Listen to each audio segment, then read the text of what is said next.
Bueno, pues un Donald Trump que es impredecible, que está enviando aviones de combate en un momento en el que Irán está hablando de que hay un principio de entendimiento. Se dice que va a haber más conversaciones en las próximas semanas, pero hay muchos que se están acordando de lo que sucedió en Venezuela, sobre todo por este despliegue de aviones. Se habla de 48 aviones de combate, se hablaba incluso también de radares en las últimas horas. Olga, ¿hasta qué punto te recuerda lo que está sucediendo ahora a lo que pasó en Venezuela y sobre todo hasta qué punto crees que es posible, pues eso, un entendimiento, un acuerdo entre Estados Unidos e Irán? A ver, yo comparto la visión con mis compañeros de que creo que se llegará a un entendimiento por parte de Estados Unidos y de Irán, precisamente por este dilema de seguridad, de que los dos están ejerciendo y mostrando un poder militar muy fuerte y que las consecuencias de enfrentarse militarmente pueden ser muy graves para ambos. Entonces creo que debido a eso, ambos están tratando de buscar o de tratar de llegar a un acuerdo por ahora. Con lo que me preguntabas con respecto a Venezuela, yo creo que no tiene nada que ver. Yo creo que Estados Unidos con respecto a Venezuela pues ha sido, por así decirlo, algo sencillo, por así decir, que han podido neutralizar al presidente directamente entrando y secuestrándole, ¿no? Y que en este caso además tenían aliados dentro del país, que es lo que les ha permitido poder continuar y ejerciendo ahora mismo una presión o un control de Venezuela de forma externa a través de la actual presidenta. Yo creo que en Irán esto no es el caso. En Irán, Estados Unidos, Israel y Europa mismamente, por supuesto que hay una injerencia externa y una presión con las sanciones que emitimos para que realmente cambie el régimen de los ayatolás, que efectivamente el pueblo persa está reclamando que ya por fin se promueva ese cambio de régimen y caiga y que se respeten los derechos humanos en su pueblo. Pero creo que no hay ese control por parte externo de ninguna potencia externa de Irán. Además, no hay esas fracturas dentro del gobierno iraní en las que realmente puedan terminar o acabar con esto. Y además hay algo que es muy importante, que es el tema de la religión. Recordemos que el líder de Irán es el líder de los chiitas, es como para ellos una especie de Dios en la tierra, para todos los chiitas, y cada vez que dice algo es como palabra de Dios. Por lo tanto, también nos estamos enfrentando en este sentido desde Occidente a una situación difícil en la que la posición de Irán y del pueblo que apoya al final al gobierno de los ayatolás, ya sea fuera o dentro de Irán, aunque para mí dentro de Irán en porcentaje es mínimo, al final también apoyan y los siguen como si fuera una especie de religión, una especie de Moisés. Por lo tanto, lo que aquí nos encontramos es que es mucho más difícil realmente tener una injerencia política externa, estratégica, de la que estamos teniendo. Entonces yo creo que no tiene nada que ver ambos casos, que simplemente Estados Unidos trata de mantener y garantizar el control internacionalmente, pero que en este sentido Irán y el régimen de los ayatolás, su mayor enemigo ahora mismo no son tanto las injerencias externas como el propio pueblo persa, que lleva años manifestándose internacionalmente y en su propio país para que realmente se revoque este régimen, y que por desgracia pues todavía no lo están consiguiendo, y que al final internacionalmente nosotros, pues ya sea por esa fuerza o capacidad militar o armamentística, digamos que Occidente no está dispuesta a enfrentarse, bajo mi punto de vista, a una guerra con Irán, y desde luego pues utilizar el argumento del armamento nuclear, como decía antes, no es un argumento real, porque creo que, como bien decían mis compañeros, además ya ha dejado claro que no parece que sea la utilización real que pretende hacer de crear un arma nuclear. Bueno, pues muchos argumentos, muchas excusas que nos están llevando pues a este punto de fricción, de tensiones, en un momento en el que se habla de un principio de entendimiento, pero un momento, Eduardo, en el que, claro, también estamos pendientes de lo que vayan a hacer tanto Rusia como China. Hablábamos antes de Venezuela, pero claro, es que Irán es otra cosa, ya no es solo lo que podría pasar a nivel regional, sino que Rusia y China imagino que tampoco estarían por la labor, ¿no? Que tampoco permitirían una caída de Irán. De ninguna manera. De ninguna manera, porque está en una situación geoestratégica absolutamente clave. Absolutamente clave, y más aún, es un aliado muy poderoso, y lo ha demostrado, y un amigo tanto de Rusia como de China. Gran parte de esos drones que hoy están surcando el espacio aéreo ucraniano han sido diseñados en Irán. Han sido diseñados en Irán. Hay documentales, puedes verlos, en donde se ve cómo las nuevas instalaciones las han puesto en marcha técnicos iraníes. Irán es de los países islámicos probablemente, y esto quizá no queramos verlo porque nos parece muy folclórico, de los que tiene, si no el que más, unas élites intelectuales más preparadas. Mejores ingenieros, mejores técnicos, mejores expertos, mejores militares. Se lo toman todo bastante en serio. Son también una pequeña isla dentro del Islam. No olvidemos que son chiitas, están rodeados de sunitas por todas partes, que les quieren tanto como los católicos a los protestantes o los protestantes a los católicos en el siglo XVI. Es una situación como esa. Nosotros contra Lutero y Lutero contra nosotros. Sí difiero de que haya una contestación tan organizada como a lo mejor en Occidente gustaría dentro del país. Olga lo ha señalado muy bien y Emiliano lo ha recalcado.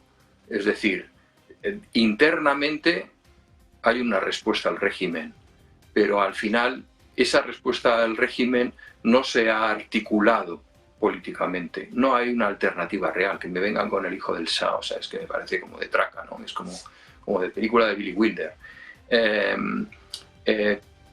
Se ha intentado desestabilizar el país desde fuera.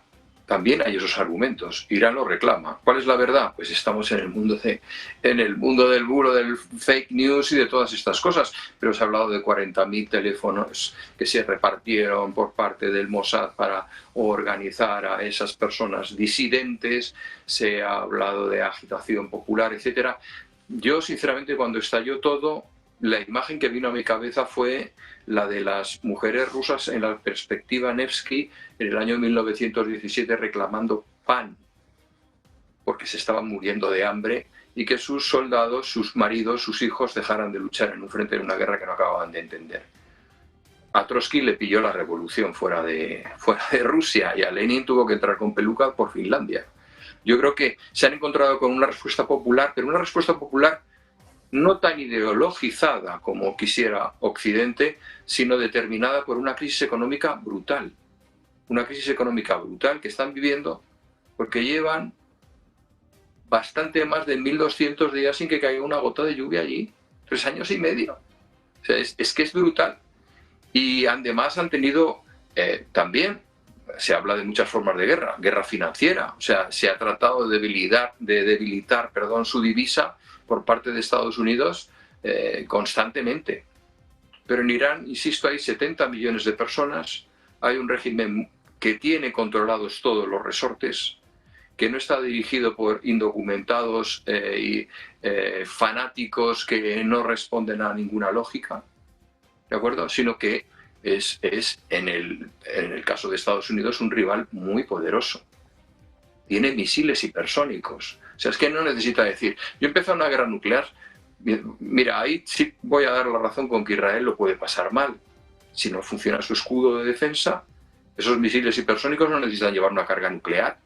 La respuesta sería asimétrica si Israel contraatacase con bombas atómicas. Entonces sí, ahí irían los rusos y los chinos con todo lo que tienen. Porque dirían, no, estamos en una guerra convencional. Pero es que en una guerra convencional no las tiene todas consigo. Yo creo que también hay otro argumento más para que la negociación salga adelante, y es que Trump ya está un poquito cansado, él que es el macho alfa universal, de que Netanyahu le marque la agenda de lo que tiene que hacer, de que Netanyahu esté cada día más próximo a las teorías y a las acciones del gran Israel, del mar hasta el río, en este caso hasta el Éufrates y el Tigris, desde el Mediterráneo. Hay otra lectura, aparte de la que se hace aquí, ¿no? Desde el Jordán para Palestina, etcétera, ¿vale? Y trata de ganar tiempo, para tranquilizar a Irán, que siempre ha demostrado bastante más tranquilidad que la contraparte en muchas ocasiones, a la hora de negociar. Recordemos que cuando se atacó a Hamas estaban planteando negociar al día siguiente, ¿no? Cuando atacó a Hamas en Qatar, en Doha, ¿no? Entonces, creo que en estos momentos la paz está muchísimo más cerca, precisamente porque nos estamos dando cuenta de que todos los intervinientes tienen la capacidad de hacer muchísimo más daño, al contrario del que se pensaba, y también que les pueden hacer muchísimo más daño del que pensaban, que tendrían que encajar golpes. Y como decía Hemingway, si quieres subir al ring a dar golpes, recuerda que en algún momento te van a dar a ti, ¿no? Entonces, yo creo que eso es una premisa. Por eso hablo de que o negociación, lo ha señalado Olga, ¿no? O negociación, o atacazo, o guerra, o golpe no ya quirúrgico, sino devastación completa. Y la devastación completa se abriría a una escalada de conflicto a nivel global. Te quiero preguntar también por esto, porque se habla mucho de Oriente Medio, ¿no? Se habla mucho de Irán, pero es cierto que Trump necesita victorias, ¿no? Estamos muy cerca ya de las elecciones de medio término. La semana que viene tiene su discurso anual, o sea, que es que Trump se está jugando mucho y claro, es un poco lo que está contando, lo que nos está explicando Eduardo. No valdría con un ataque cualquiera, ¿no? Tendría que poder justificar muy rápido tanto el ataque como una victoria de Estados Unidos, ¿no? Que sea, por ejemplo, el presidente que pasa la historia por terminar con Maduro, ¿no? Por terminar con el régimen de Venezuela y en este caso también con terminar con el régimen de Irán, ¿no? Tendría que ser algo que pueda vender muy rápido a su gente, ¿no? A Estados Unidos. Sergio, o sea, la historia ya va a pasar. Va a pasar como el presidente de Estados Unidos que lleva a su país al desconocimiento y al incumplimiento sistemático del orden internacional que ellos mismos crearon después de la Segunda Guerra Mundial. Es decir, que la historia ya va a pasar. Como un presidente que internamente ha eliminado todos los checks and balance interiores y que está haciendo y deshaciendo lo que considera oportuno, tratando de establecer el mayor número posible de cortinas de humo frente a una situación económica que no remonta, con una inflación que tampoco controla y especialmente los expedientes de Epstein que siguen ahí permanentemente a pesar de que también controla a la fiscal general Bondi. Entonces ya a la historia va a pasar como el presidente que llevó a Estados Unidos a la debacle y a romper con un vínculo que le daba estabilidad mundial o un cierto orden al ámbito internacional, que era la alianza con Europa. Entonces ya no sé qué necesita, quizás quiera pasar pues como el presidente que amplía el territorio de Estados Unidos y eso nos implica de nuevo volver otra vez, que volver a la carga con Groenlandia o con el presidente que quizás por agotamiento y por aislamiento acabe con Cuba, que es lo que está haciendo, porque ya Cuba está en una situación también bastante peligrosa de falta de abastecimiento y de energía y de petróleo para poder sostenerse como isla. Entonces, ¿ha pasado algo? ¿Alguien ha demandado a Estados Unidos ante el Tribunal Internacional de Justicia?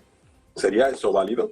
Por lo tanto, este presidente lo que es consciente que con esa capacidad militar que tiene puede jugar en el tablero mundial como quiera y donde quiera.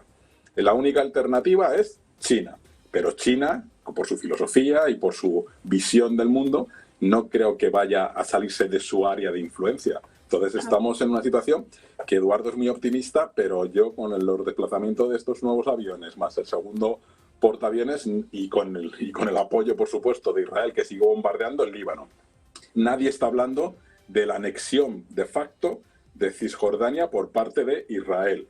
Sigue bombardeando también en algunas zonas de Siria, porque también cruzó la frontera con Siria de los Altos del Golán y estableció allí una especie de base de parapeto. Es decir, es que realmente entre Netanyahu y el señor Trump y la alianza que han montado, pues parece como ellos son los nuevos dueños del mundo, con una pequeña protesta de vez en cuando por parte de China y Rusia, que de repente se calla ante los ataques a sus aliados tradicionales, no dice ni mu, y no dice ni mu porque es consciente que Trump está haciendo concesiones y apoyando en el proceso negociador, que también hoy se está celebrando en Ginebra, de que sea solamente Ucrania la que haga las concesiones y que Rusia al final logre sus capitulaciones. Entonces, a la historia ya va a pasar. Ojalá que no pase porque evite lo que acabas de mencionar, que las elecciones en noviembre se celebren, porque hay teorías por ahí o argumentos que podría decir que suspende las elecciones de midterm para no perder las mayorías que tiene. O incluso evitar el límite temporal, que a lo mejor por edad la naturaleza nos salva, pero por límite temporal de poder volverse a presentar en el 2028, incumpliendo también el mandato constitucional que tiene de 2 mandatos limitados por la Constitución. Entonces, bueno, pues es lo que los norteamericanos, estadounidenses han querido, y eso nos está arrastrando a todos los demás, a un caos que es en el que vivimos y que tiene unas consecuencias que ya veremos si sobrevivimos a la administración del señor Trump.